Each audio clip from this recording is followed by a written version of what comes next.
basic sessions? Okay, how many have taken developer?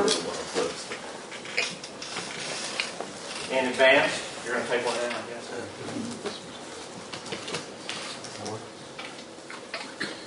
So how many of you have traveled, like, you don't live in California, but you've traveled here from outside of California? Anybody have a class? How many international do we have? Wow. I'll stop there. So I'm Ray Tomkins. I'm the founder of Gearbit. We're a network analysis company. We go on site and solve problems. We take sniffer traces that are capture traces that you may have collected off your network and send to us, and we'll analyze that. I also have a programmer developer on my staff that we do some product development. And so currently we're working with a customer. They need to have, come on in. They need to have a benchmark to test their firewall, and they want 700,000 HTTPS requests simultaneous. So we're working on that. So we do some high-end stuff like that. It's just because we're network guys doing network stuff. That's who we are. So I've gotten a little bit about how many of you use an analyzer at all? How many of you use Wireshark? Okay. How many of you use it daily? Okay. My background is I started out with a bank called Chase.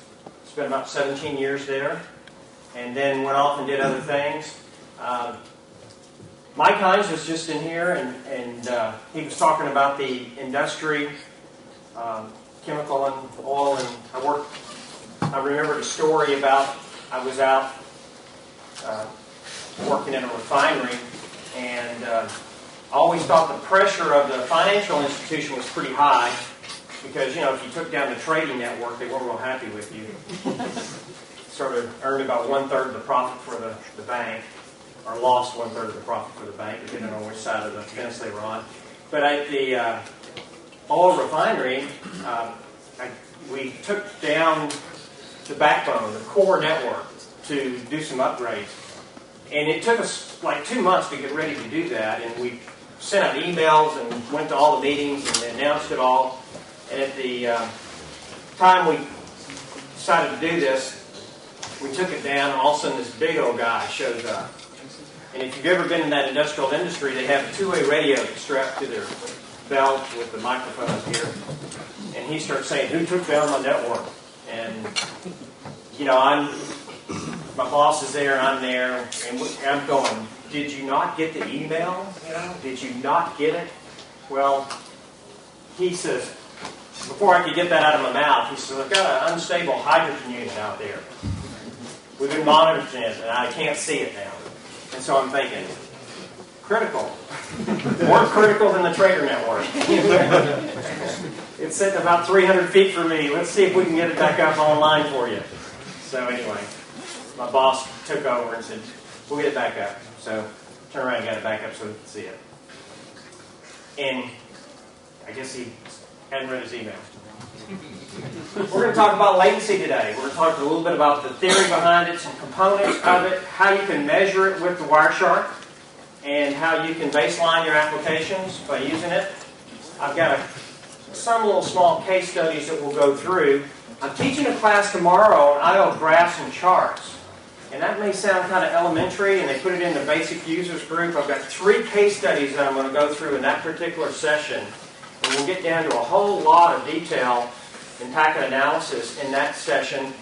But I use I/O graphs a lot because I have to produce reports to show people who have hired me what they need to know about the particular problem.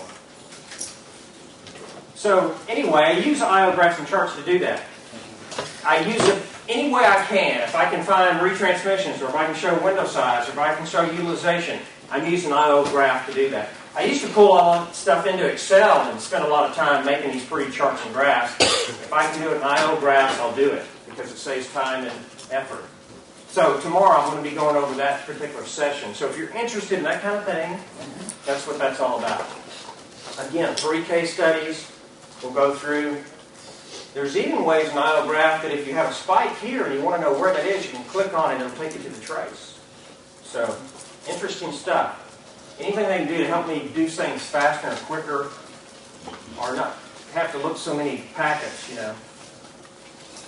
So, anyway, let's get started here. Finding latency. It's the total sum of the total delay from packet to packet. So it's the total measurement of the total delay in the trace. Come on in.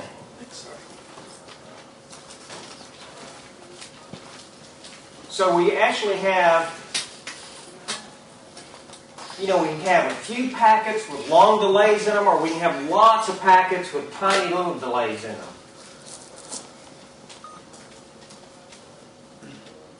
Upgrading bandwidth to improve response time. It's a myth.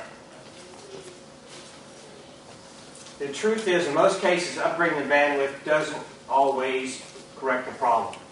Usually, in most cases, I did a white paper here a while back. I think it's on the Love My Tool website, and it is talking about how many times I actually run into problems where bandwidth is actually the answer to the issue. And it's usually less than 10% of the time. So I went back and pulled up case studies and kind of wrote about them, a paragraph about each one, and came back with the analysis of really what was the problem in each one of those case studies. But it's amazingly, as I go back and do this inventory of what I've done, I don't usually find that bandwidth is usually the problem. Okay, we're going to break down latency. We're going to talk a little bit about each component of it, and then we're going to get a little bit further in this presentation. We are going to get to the point where we actually look at it within Wireshark and show how to measure it, and sort of the tricks and stuff that we use to do that. So we have insertion latency. It's the time it takes to get the packet onto the interface. So it all depends on the speed of the interface. So if I have a low-speed WAN, like a T1, or something lower speed than that, it takes longer to get that packet onto that interface than I do a 100 meg Ethernet interface.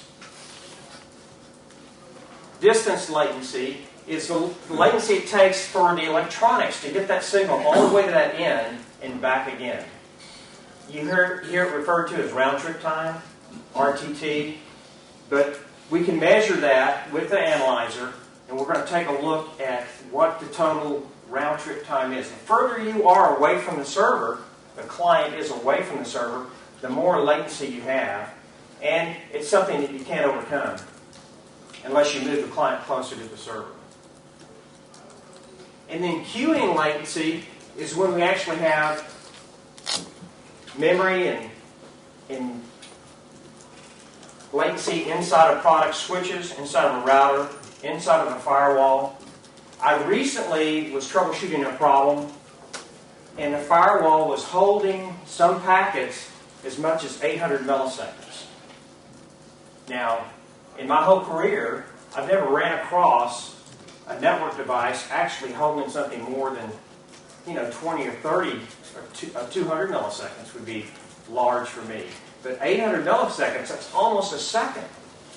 So it was holding on to certain packets that long. Those buffers can get really deep. And depending on how they have them configured and set up, there's more that can actually happen and make that delay, that latency increase. So we have a request latency. That's the time that we have for the client. The time between the request sent by the device and then the response latency from receiving the request to the time the response comes back out of the server. So we'll measure that going into the server and then coming back out of the server.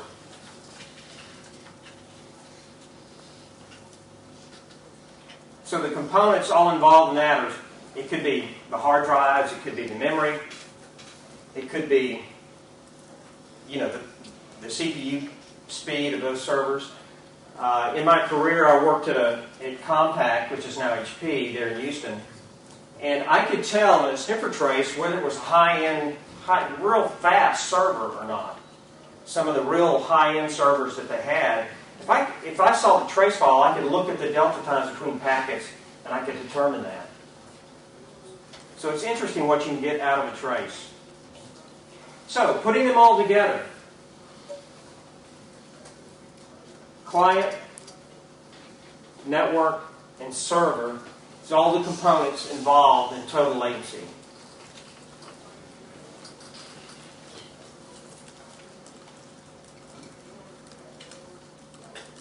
How many of you, do any of you baseline your network's applications? You actually sit and record it in a trace file and look at the beginning request. And so we've got one down here, a couple of people. Okay. At Chase Bank, I was involved. I was the network person that took, when they considered a new application, we would take it and we would analyze it. So we had a person who represented the business group. We had a person that represented, the programming area. We had a person that represented the server team, and I represented the network group. And I was always to make the application supplier, whoever that person was, that company was, I'd make them supply me with sniffer traces of the application before we bought it. And then I could go back and I could analyze that trace, and I could understand what it was going to do with the network. And then I could explain to the business unit as well, the response time for this particular transaction is going to be a half a second, or it's going to be 2 seconds. I could tell them that information. So it was great that they would listen to us and allow us to guide them in that selection of applications. Come on in.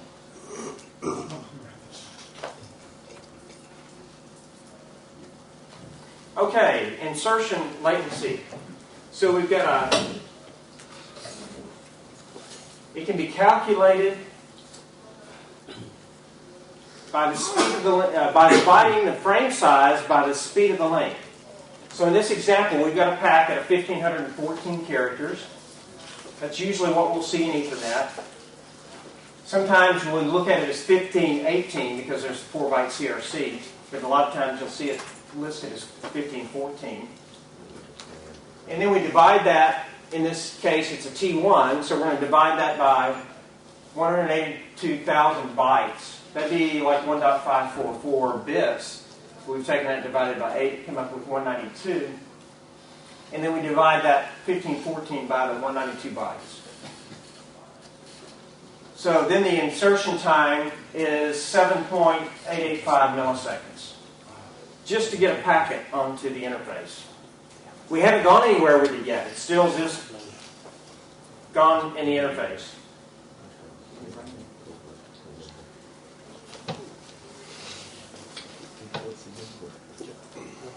Mike's going to pass out candy here in a minute.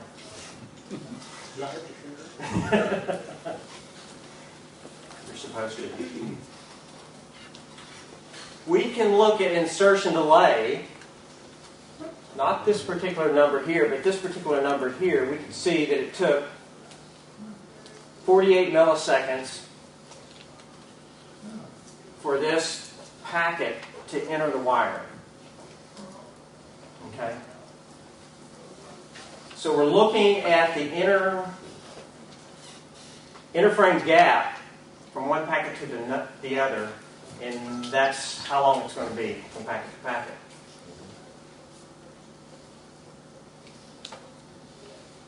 So we've taken this and put it into a spreadsheet, and we've come up with some information about how quickly it takes, or how fast a packet can get onto the wire or to the interface.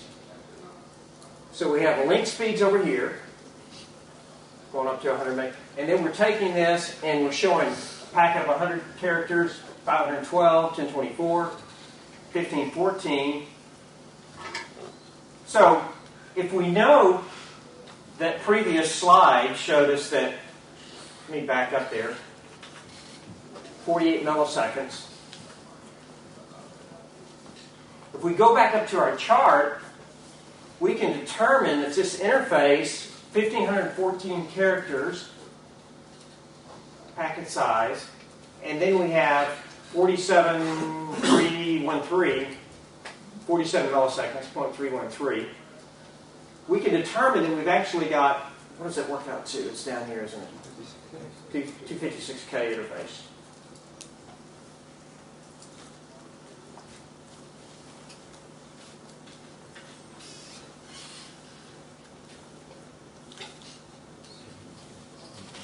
Okay, distance latency.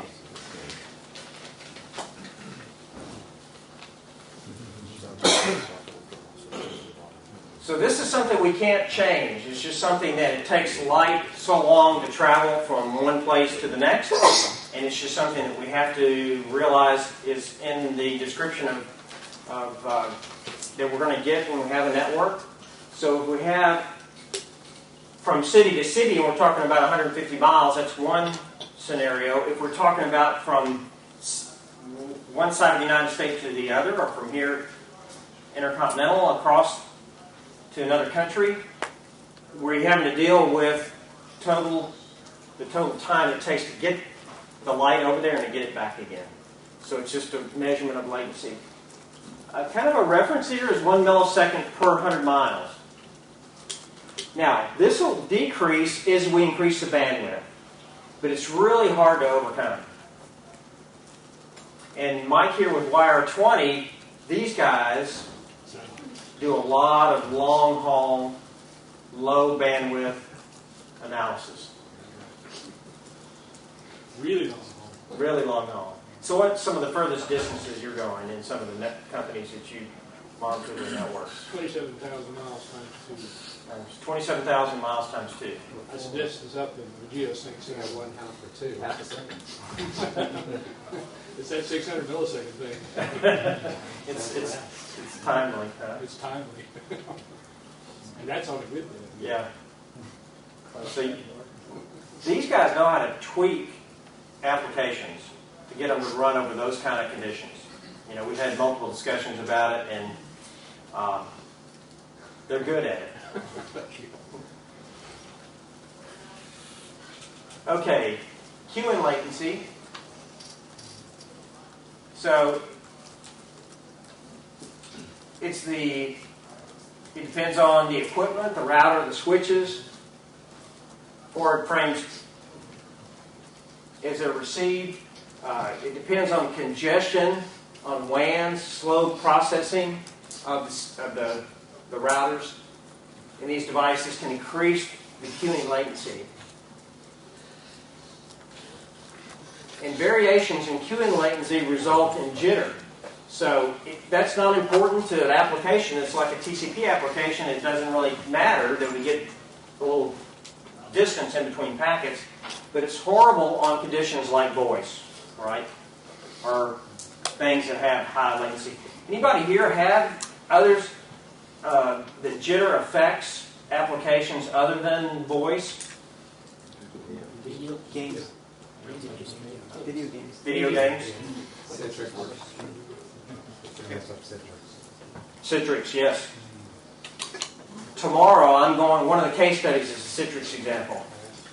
So they had taken everything into a load balancer, and TCP was tuned for high traffic.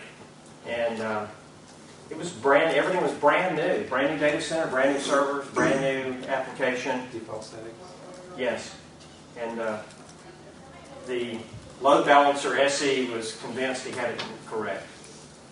So I never talked to him myself, but he got so mad he never showed back up.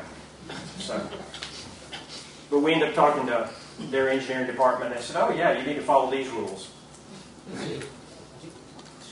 So, yeah, you tune it just for the opposite of. So it's tuned for an application that can't handle delay.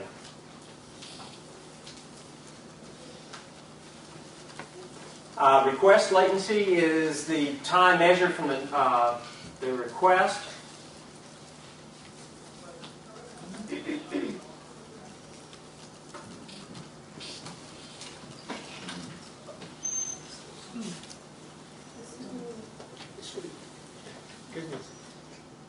So, Question. yes. Do you have any measurement for the wireless or satellite? There was a transmission delay or something like that? Latency within a router. Yeah, no.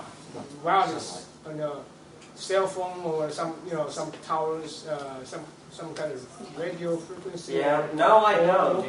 Or satellite. Talk Satellite? for What? You're talking about like GPRS or what kind? Just general.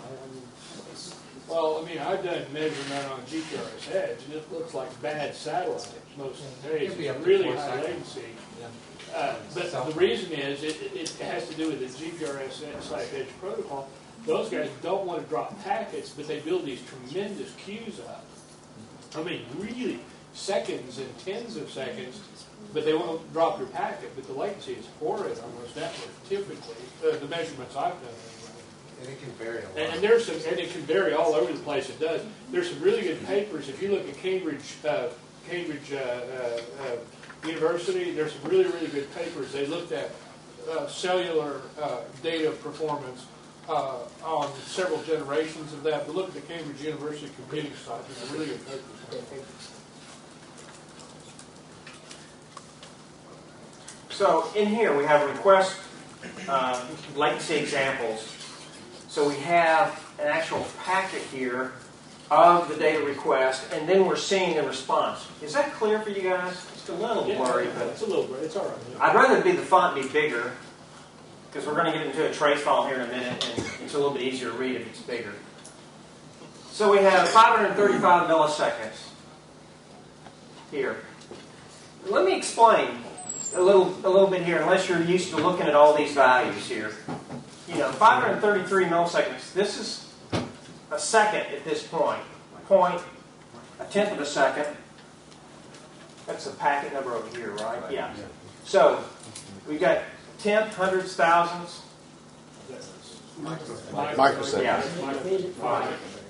But I'm trying to give you an idea of, 100 milliseconds is a tenth of a second. If I've had 533 microseconds, I've got to have 500 more of those to get to a hundredth of a second. So I just kind of want to clarify with everybody what you're looking here as far as latency. As these move over, you really start increasing time. If you get into milliseconds, if I'm looking at the response into a server and back out, I want that to be pretty fast. And so I want it to be down in the low millisecond range, or microseconds. And when I was working at Compaq, I could tell when these values went down in the microseconds, I know it was on a high-speed server. So anyway, sometimes you've got to go request data, and then this is a response coming back.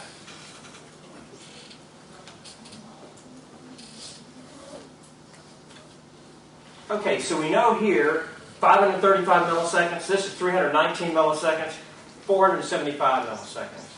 Which one would I use for my baseline? I would use the best. Because I know that's going to be my best speed that I've got in and out of the server. Right?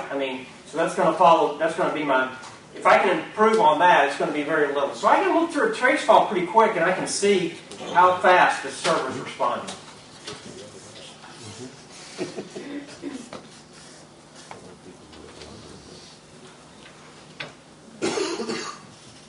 Okay, so the time between a server receives a request and processes the request, and it's dependent upon memory and processing power and the system architecture. All those components are a part of adding to that latency. So I just went through that in the other slide, but let's look at it just one more time here. Slide, packet number 9, 495 milliseconds. So we see the GET request, HTTP GET request. So we see it's asking for data by doing a GET. And then it turns around and gets an acknowledgement for that in this packet number 10. Now we haven't gotten the data yet. The data actually comes back here with this HTTP 1.1. That's the HTTP type. And this 200 is a number of saying this is the data reply back in an OK. So our timing that we're looking at here for this total transaction is 4.851, or almost 5 seconds. I mean, we could round that up to 5. We see that the GET request here, took 125 milliseconds to get an acknowledgement back, but then it takes, let me make sure I'm on the right line here, and then we see, but the total transaction time here is 404.851, so to get the actual data back. Questions? It's clear? This is Mike Panaki's little network calculator. So if you're wanting to understand, hey, how long should it take to get this kind of response? So we can break this down, and I've got more slides about this. Where to get this? I don't know where it is yet. I have an older version of this that I use on occasion. I'll find out and put it up on where all these PowerPoints and PDF files are located. That's a little preview of this? Yes. Used to be. Used to be. Mike, I think you'd let everybody here have a copy. I think it is. So, anyway, what we've got here is the westbound LAN and eastbound LAN, meaning one direction and then the response coming back. So, west would be the request, and east would be the traffic coming back from the server. So he's just named them to keep them straight in your thinking. The WAN in the middle describes the bandwidth that we're transversing over the wire through the connection. And so he breaks down the packet size, the request size, the client delay, if there is any in the client, sometimes from one piece of the transaction to the next piece of the transaction will have some delay in the client. What the client LAN speed is, and then the application turn. So we see a request and a reply back, and then maybe another request and another reply back. So you've got to take that into consideration when you're filling in these numbers. Question. Yes? Is this something where you fill in the numbers or it goes out and probes to get the numbers? You fill in the numbers. So you would have to gather this information from a trace file and then plug this information in. Okay.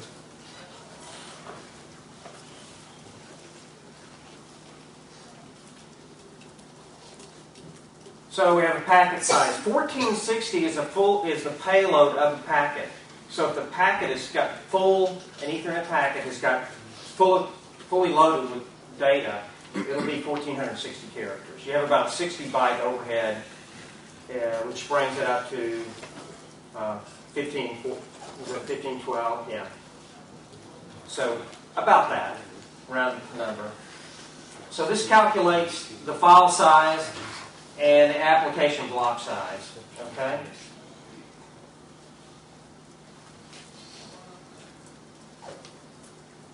So we have the response size in bytes. So this application is actually asking for 4,212 bytes of data. The server response back is 0.5 milliseconds, so not even 1 millisecond, less than 1 millisecond. And then the speed here is 100 megabits. And then we have our connection speed, which is T1, our distance 2,000 miles, and then we have some queuing delays and so forth, the one-way delay in milliseconds. And then when you punch the number, it calculates all this for you. And then comes up with the percentages, how much time is being spent in what part. So we have the, if y'all can help me,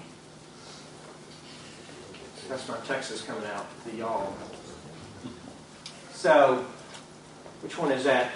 The east insert delay is 107 milliseconds. Is that right? To your right and below, there's a pointer with blue. Put your hand down further. Down by your... On the ground, grab the pointer. Great Oh, pointer, this isn't it? Yeah. Yes. Okay. It's Hey, yeah. standard quick roll for Stanford. Analog pointer. Hey, I use whatever comes, right? 6 nanosecond length. So we got WAN east insert delay is 195 milliseconds. So we're waiting on the eastbound side for 190 or 54%.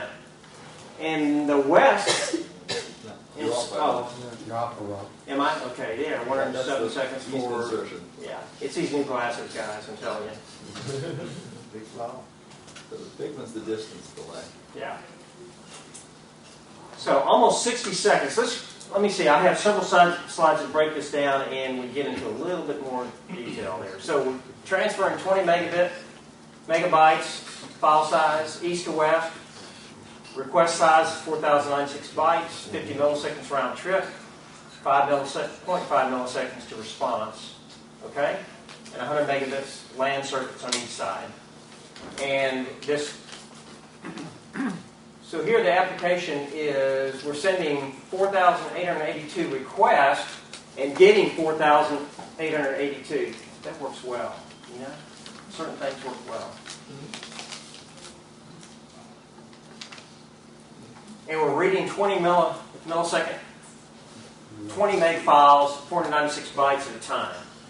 So we're going to request data and it's going to be delivered back in 1,460 byte chunks. And so that's going to create the 4,882 requests.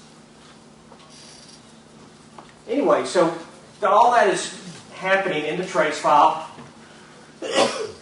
And here we see that we actually have 68% of the time was spent waiting and 30% is caused by the bandwidth.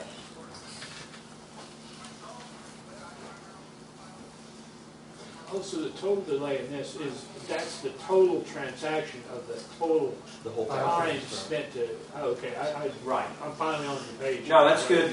What we're looking at is the total transaction time and the components To move that of percentage of each part of latency and the delays and how long it takes to get that transaction, to complete that transaction. So why is the insertion delay so much on the one side and not the other? Slow disk system? More data going that way. Yes, Where the data more packets? more data, yeah. So a request and you're going to get multiple packets back. Bigger packets. Yeah. Yeah, they're bigger packets and they're more of them. Yeah. So, interesting little tool. This helps clarify what should be. So then if you go in and do some captures and it's not this, this is the start of the baseline, right? This is the beginning of understanding whether that'll work or not. And this is what I used to do, is take these captures that I forced the software developers who were doing the application, I would make them give me trace files. They were shocked. I mean, they'd had to go call some guy that put the network together in their lab and see if he had some sort of analyzer to capture the packets. And then they'd have to have him talk to me and I'd have to explain to him exactly what I wanted. He understood. And then he would go back and capture a piece of the transaction at a time. He might supply me with 10 or 15 trace files, each of them having a piece of the transaction.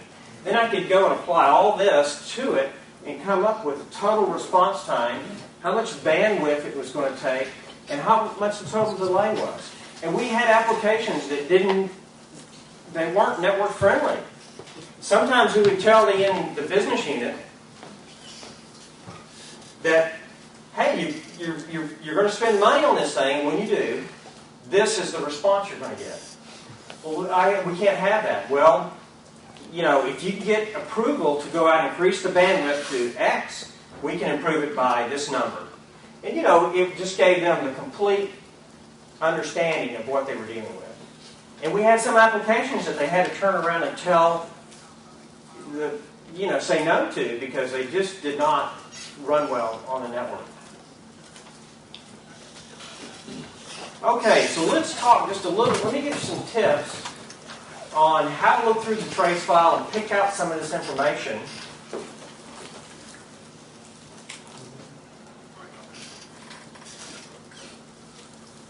This is just a little simple trace that I took in my office, just an HTTP GET request out to an HTTP transaction out to, I can't remember where.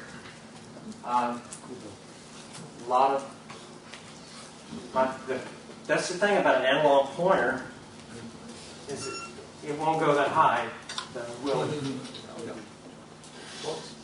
Close, yeah. I think my mouse would probably serve the purpose. Okay, we have a three-way handshake here in the beginning. A send, and then we have a reply back. Send, ACK, and packet number 2. And if we go and look at this time column, I've got this set up to be delta times. So I don't think we can see all of this, but let me go up to the top of Wireshark here. And if I go into View and Time Format, I can choose whether I want to use seconds since the beginning of the capture, and the one I've got selected is seconds since the previous captured packet. So that's usually the one I stay on all the time. If you don't have this column in your, you can go into Edit Preferences, and you can go into your columns, and you have to do a new, and you do that, and then you would open this up, and you would go find that in here. Relative time, or what's that mean? Yes, it's recorded tonight. Is it? Somebody's cell phone. Probably mine in my bag here. Not in my bag, it's here. Yeah, right next to the wireless. That'll drop some packets there, I'm telling you. That will not work.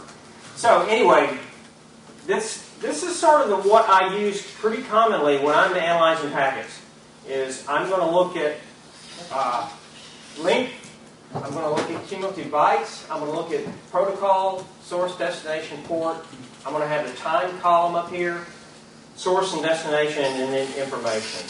Now, I can't show all that, so when I scroll over, so we're just looking at the time in this first column, and source and destination IP address, and I can shrink this just a little bit. Okay, so back to the three-way handshake.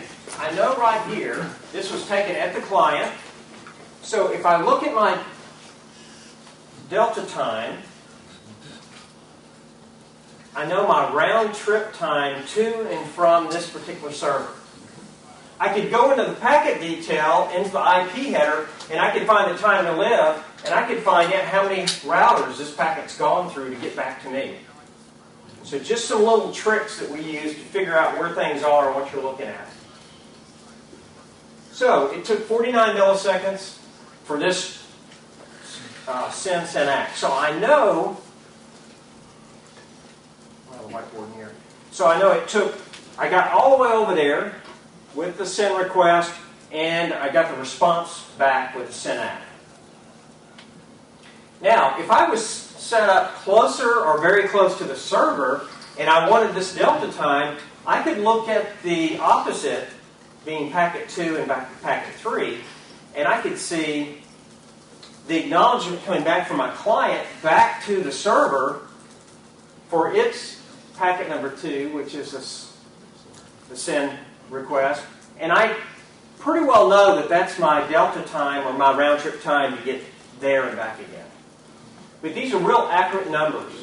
They're better than pings. They're better than those kind of requests. So they're real good information to have.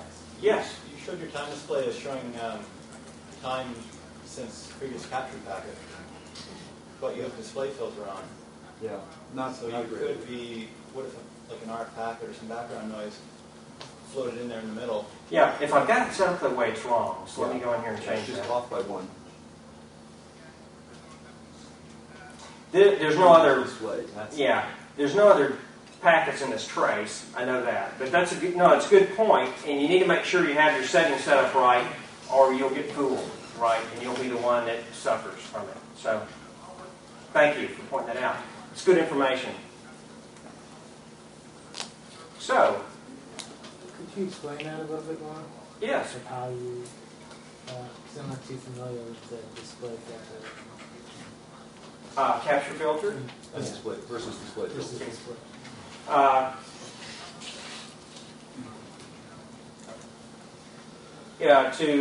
We can set up capture filters to where we want to just capture on different specific things. We can capture on a MAC address, so we see all the traffic to and from that particular interface. We can set up the capture filter to capture on one particular IP address. Say, hey, I want to see all the traffic to and from that one IP address. Or I can say, hey, I want to just capture all HTTP traffic. Okay? I normally try to capture as much as I can. So when I'm a consultant, I go on site. I don't have time to go back and take additional traces. So my practice is when I get on site, I usually capture everything. And I know Mike with IR20 and his team, they do the same thing. If we can get all the data, we'll take it. Then I can go and take it and do display filters, just like I do a capture filter. If I want to look at a conversation between a particular IP address, so in this case, my client IP address is 192.168.1.100, I would do a display filter for that particular IP address. And it would show me all the traffic to and from that IP address. So it may be more than just HTTP. So I may have to go back and refilter again.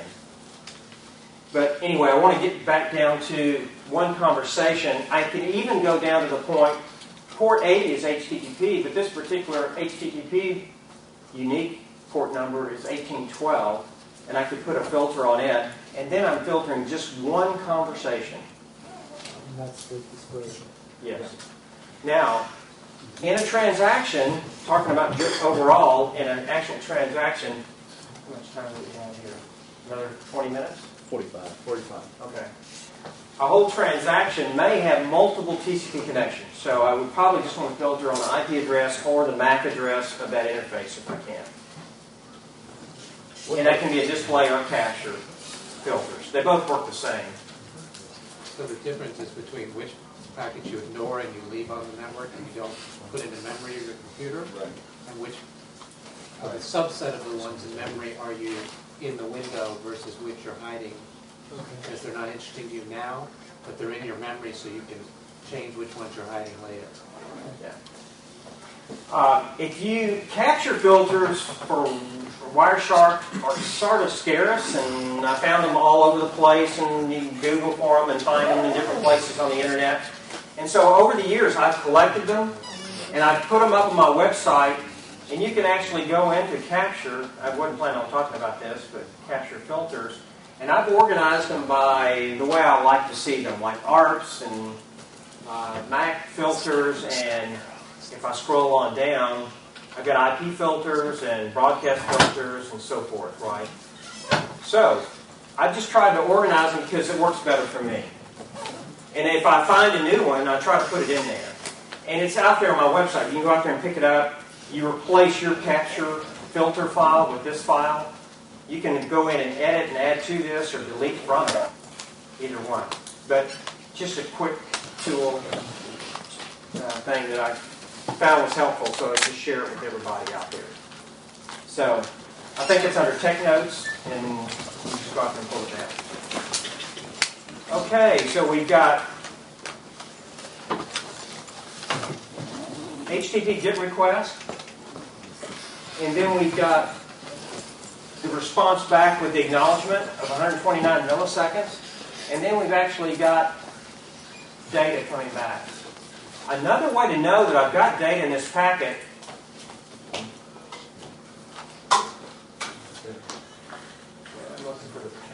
oh, it's way over here. Yeah. In the link column, something smaller like 60 bytes, I know I don't have any payload. anything above 60, I usually do have payload data in there. So 1484 proves that that's a response back of the data in it, and I know that that delta time is.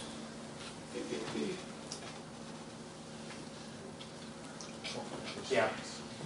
Now, I would have to change, if I go up here and set my toggle time, or if I go in there and change my view, let's do that, and times since the beginning of the capture, and then it's going to add up my transaction time as I continually go down this time column. And here I have 179 milliseconds from the beginning of the capture. So I can go down here to the very end of the capture and I can tell what the total transaction time, 2.187 seconds.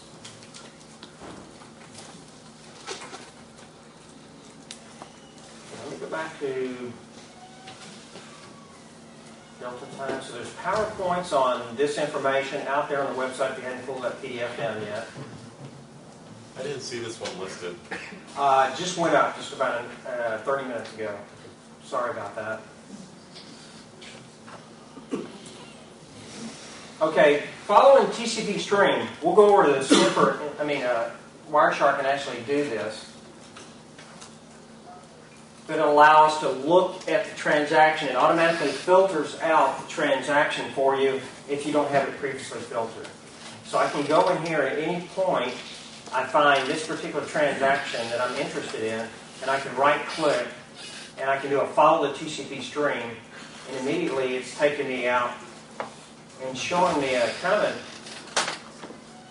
combines all the information involved in this transaction. So the red would be the request, the blue would be the reply back. And I could scroll down through this to see more of the transaction.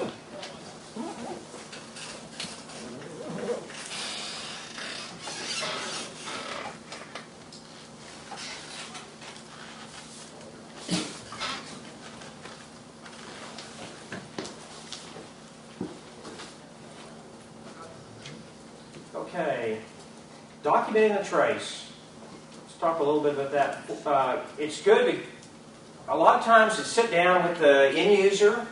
I try to take a little small hub and put it right in between their workstation and the Ethernet cable, going back to the switch.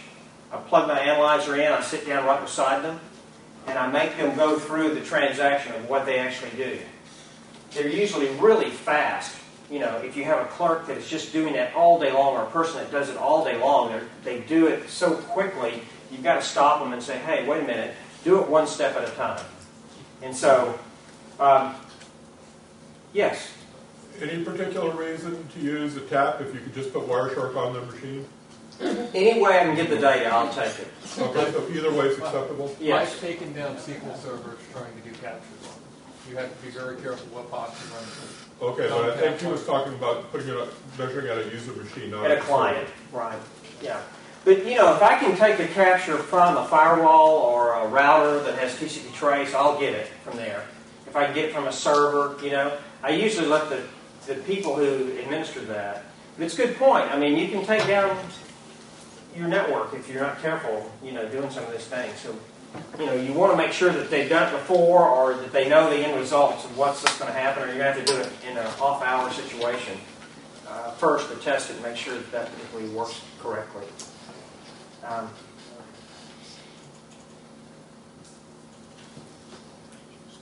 So we want to develop a plan to put all this together. And for example here, logging onto the application, it started in frame 1 and it ended in frame 250. Basically, it saves you a tremendous amount of time to go back and look at the trace and figure out where these particular things start. If you're looking at a particular trace and it has 5 seconds worth of delay in between one packet and another, you need to know that it happened after the login, before you selected the customer information. Yes? Just one quick tip that I use is if you don't have the luxury of stopping and starting the traces, is to use ping-L with different sizes. And this way you can make a note that ping size of 200 was this, ping size of 300 demarks that. Great, yeah, and I've used that as well, or something similar to that. what he was saying, just in case everybody didn't hear that, is you can sit and ping with a certain size ping packet, -L for length, and that way you can indicate that that actually occurred right when this particular person was doing the select customer. So then you go back in the trace and find that particular ping and know that, hey, that's where that happened during that time.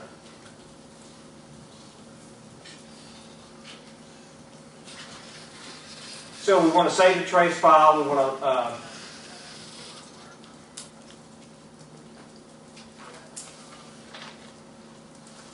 so we can look at this is Mike's material. Like I said, we're looking at DNS and HTTP requests to kind of help you find the beginning of the transaction.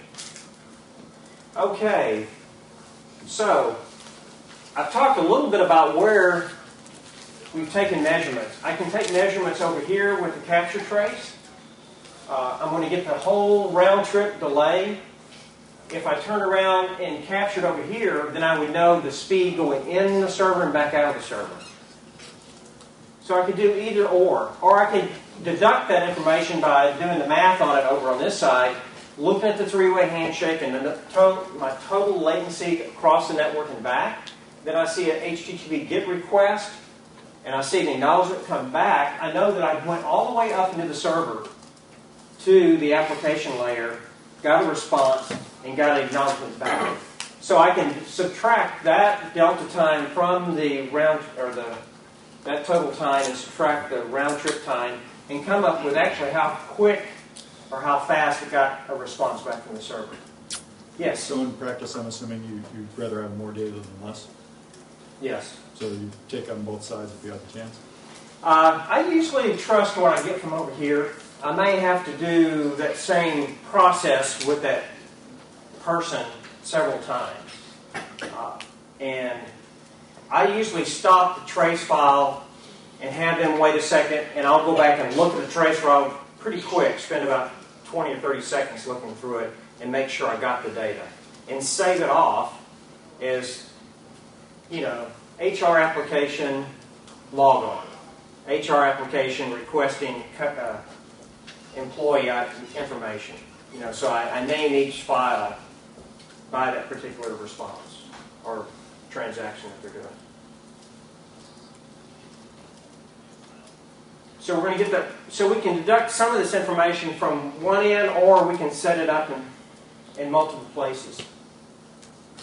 You've done some of this, and a little bit. I did it once.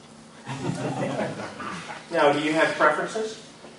It's because of our bizarre environment. It's wherever we can get it. I mean, it's the reality is we're so constrained by our physical environment.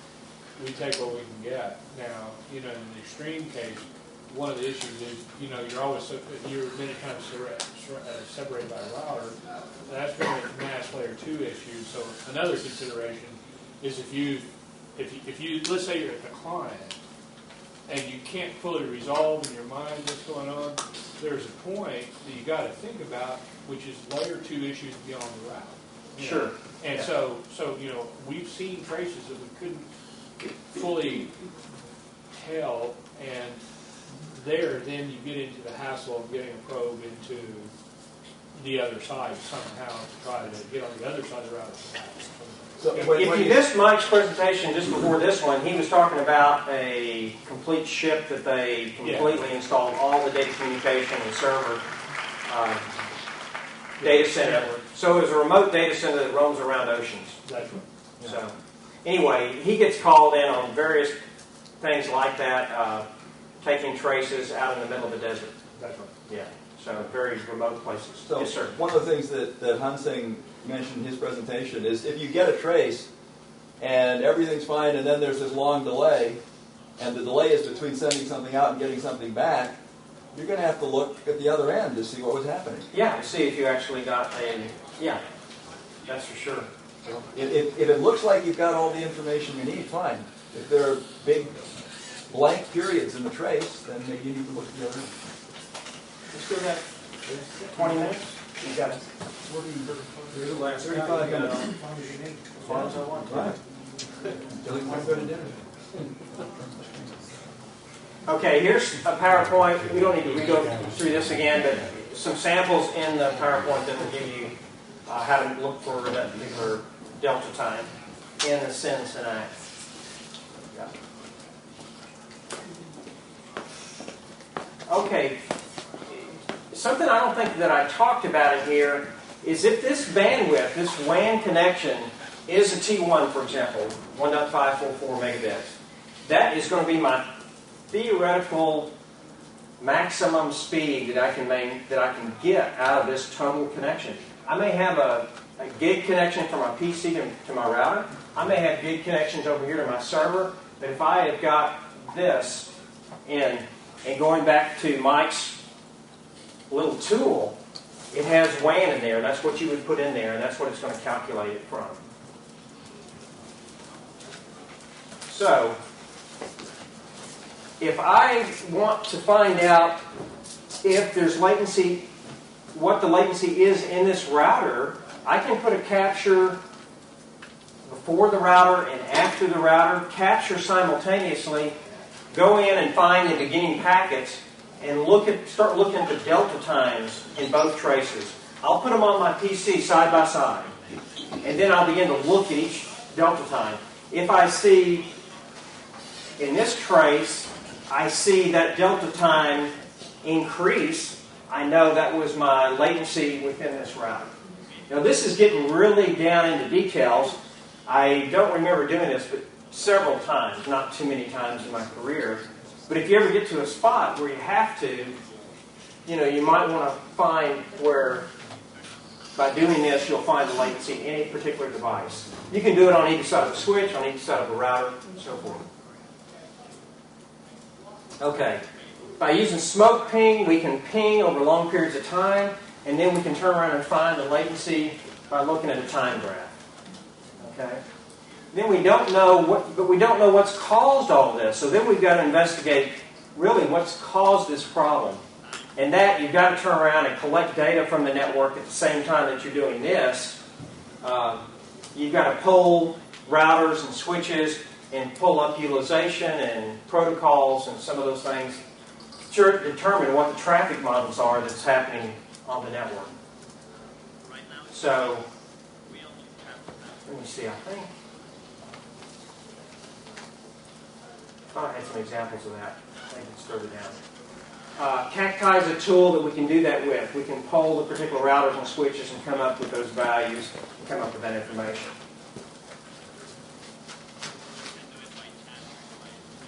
So window size,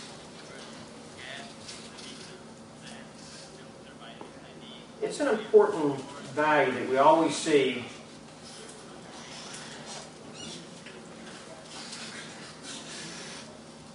So in the TCP header, we have a window size here of 6,699. That's characters. Okay.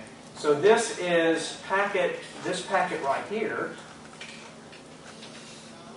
So that's telling me that this IP address can only accept this many characters before acknowledgement. Okay. If you read this in technical white papers and such, people get carried away with all this and start talking about sliding window and all those particular things. Let me boil it down for you, pretty simple. It's saying how big a bucket I have on this end and how much data I can receive. I see zero windows, and it's an alarm within Wireshark. It'll show up in a color, and it'll show you that a zero window occurred. A zero window is saying, what's it telling us? Can somebody shut up? Yeah, it's a zero. It's a stop sign. It says, hey, I cannot receive any data. So in this case, I would really want to be looking at my client side, possibly. If I saw a zero window in there, I'm going to spend the time to look to see who's sending it. So if I move up to this particular packet, the 192.168.1.100, that's telling me that my client can only receive 16,566. I'll see this vary. I'll see it go up and down. Why does it go up and down? Because I'm receiving data and I've got to process it. I've got to do something with it. I've got to write it to memory. I've got to display it on a screen. If it's a server, I've got to write it to a hard drive. I've got to store it somewhere. So it takes time to get rid of data. to do something with it. And that window size can shrink somewhat. What's a small value that I don't probably be concerned about? Okay, a packet is 1,460 characters. So depending on my network and length and all that kind of stuff, a few packets is probably down to where I'm starting to question whether I have enough window size or not, or I have enough buffer space in my server. So 3 times 1460 or 4 times 1460, that's going to give me some margin to start looking at. Zero windows specifically are a problem. Tomorrow I'm going over some particular graphs where I graph the zero window, and then there's a zero window opens back up again, and there's times there where I graph out utilization, no data, because we get a zero window, and it's marked with a red bar. And this is all in Wireshark, all in IO graphs. And then further down, we get the window update, and at that point, we see data start going again, utilization come up. So I've solved huge problems that people had worked on for periods of time, like weeks, and just observing zero windows pointed us to where the problem was. So, I mean, I can go in, and if I see that, I'm starting to question why, and sometimes just a few hours, and determine, hey, it's this particular device here. We need to go look at this and figure out why. Okay, so window size is important. Again, it's the amount of characters that this 192.168.1.100 can accept. So why am I concerned about that? I'm requested data. I'm waiting for data to come back to the client. I want this window size to stay pretty large.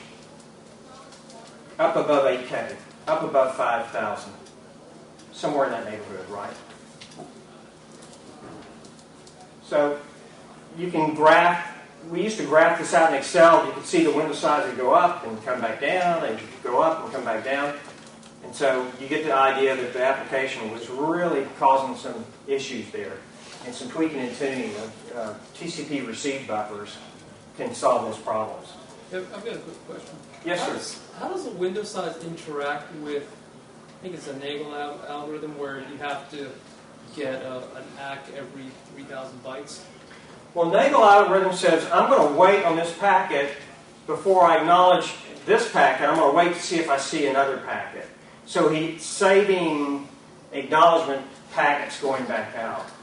And so as long as he's got his buffer sizable and he's receiving packets, he can receive 4, 5, 6, 8, and then acknowledge. He's okay. So he's going to turn around and tell what his buffer size is in that final acknowledgement going back. Will he receive, like, say, 6 packets, but then he can acknowledge, like, the second packet and the fourth packet and the sixth packet? Yes. And in fact, this is the next slide. So if we have applications that request data and then expect an acknowledgement back, Citrix, for example, you can't run Citrix unless it runs like this. So you tune Citrix completely different than you do for an application like an HTTP web interface. So a sliding window is saying, hey, I'm going to request data, and then we're going to see multiple packets go back before we acknowledge back. So will you see like 3 ACKs in a row, but they're for ACKs previously, for previous packets? No, you can see it'll act the 3rd or 4th packet and it's saying, hey, I got everything up through this point. It can, a selective acknowledgement, it's negotiated in the TCP connection. Let me show you that in trace. I think we're okay on time. Yeah.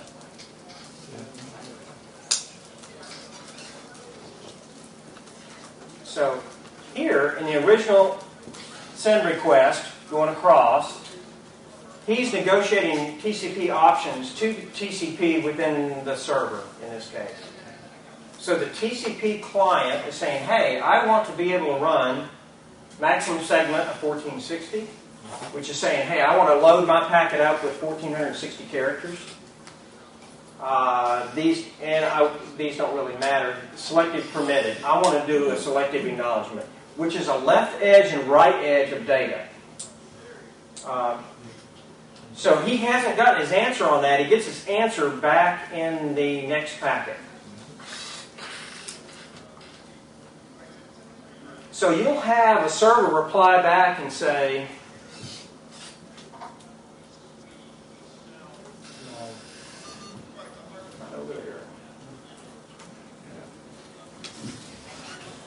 they'll come back and not allow selective acknowledgement. If they do, you want to go back to the server team and you want to make them turn that on. Because you'll get better performance. It'll improve latency by not having, the sender doesn't have to wait for data. He can send data. So you want to make sure this is on. You want to make sure it's on your clients as well. I still find it off sometimes. If people are slow to upgrade servers to the newest OS or whatever, this can be turned off. It may be there, but they haven't turned it on. So at that point, there's a selective acknowledgement that says, hey, I received packet number 1, 2, and 3. It acknowledges the character of data that it received in packet number 3. And then it gets packet 4. Packet 5 gets dropped. Or let's say 4 gets dropped. He goes ahead and receives packet 5. He says, he acknowledges this other edge of the data. So the sender knows, all I have to do is resend 4. I don't have to send 1, 2, 3. If you don't have selective acknowledgement turned on, he has to resend 1, 2, 3 again if he didn't get acknowledgement for all of those. Really improves performance. Okay, case study. This is coming out of the YR20 product. So I have 2 graphs here. One is showing latency. So this is a graph that they provide out of their product. It's a round trip time. And here is in milliseconds, 200, 300, 400, 500. So we've exploded this view right here. And you can see some of these lower values down in here are what we would normally see on a round trip time. What we would consider kind of normal. But boy, that high stuff being a half a second, 500 milliseconds. This is terrestrial, not satellite. Yeah, this is regular. This is a long way away, though. It's a long ways away. This was international. So this bottom chart is a window size is being charted here, and we're seeing packets and acts here. So over time, what we want to see is we want to see this graph go almost as high straight up as we can get it. And I have some charts and stuff tomorrow. We're going to go through some of that. But if we can get this thing almost straight up, that'd be better. Now, this being a long haul circuit across international circuit, we're not going to get that, but we want to see it go up. I was trying to remember the problem or what ended up happening. We had retransmissions. I remember that. Well, there were so many problems that it almost couldn't be described, but I don't know if the problem, but you see how the latency all goes to heck and the rates flattens. The issue turned out to be that they had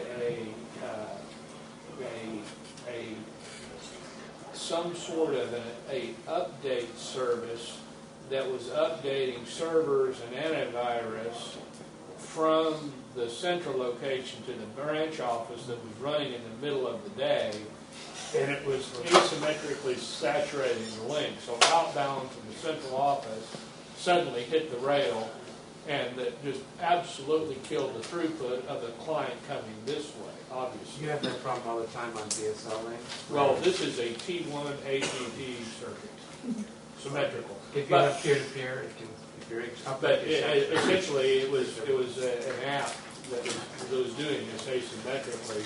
And so when you see the latency go high, obviously, and they had no PLS turned on to help their clients out.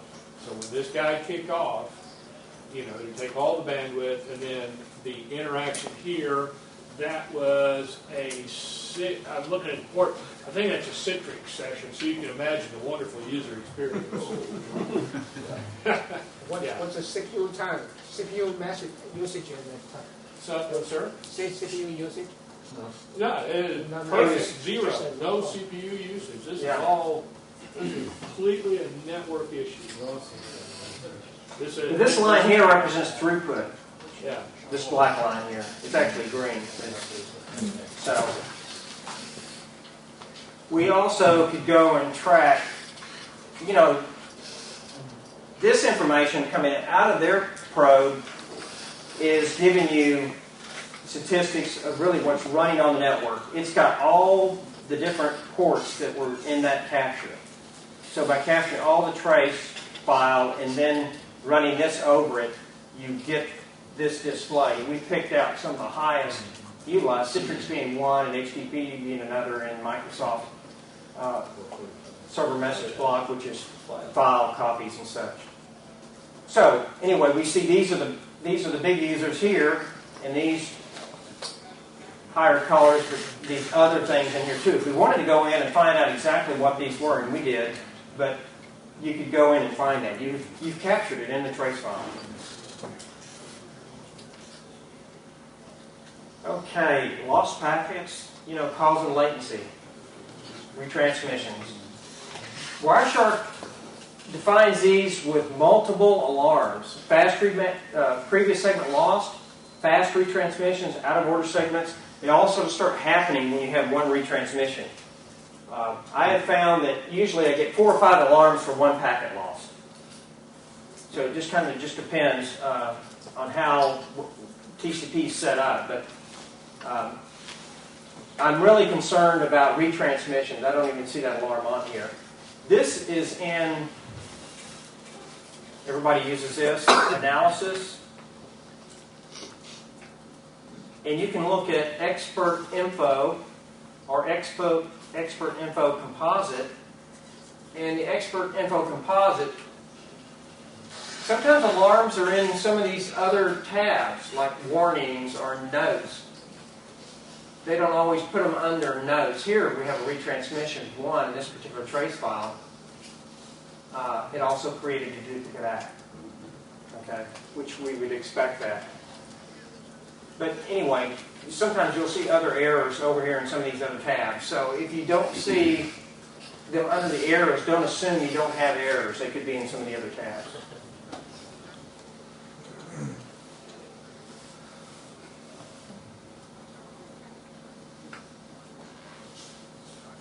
Retransmissions, I go into shops and I plug an analyzer in and they're wondering why we're having response time. I saw one recently where we kept having retransmissions. It was at the data center. We took traces in between the various points from the server, between the server and the switch and the next switch, the switch and the router to the firewall, to the load balancer, to another firewall. So we were taking traces at various points, trying to figure out where we're dropping packets. And going back in and meticulously looking through the trace files to figure out, I saw it here, I saw this packet over here, but I didn't see it here. So did it get dropped in the firewall as it came through?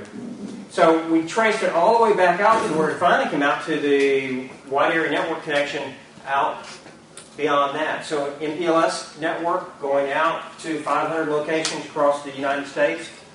And we were scratching our head, and finally the ISP started looking at their stuff. They couldn't find it on their side.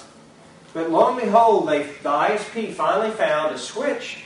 It wasn't documented. It was in between the customer's router and their router, and they had just deployed a switch there, and it was misconfigured on Duplex, Mismatch. And I mean, it was creating tons and tons of retransmissions, and the response time was just increasing. Retransmissions, I find that is 60% of the problems I find out there is usually something like that, like retransmissions. So lost packets. Again, we can. This is IO trace, and we can see these flat lines, or where we see a retransmission, and at that point, it actually should be down here. These arrows. But at that point, when we have retransmissions, we have flat lines where we don't have any data happening until it finally catches up and begins to send data out. So the I/O graph shows here how vivid that is. We want to see more like this. We want to see this thing going up, or like this piece right here, going up.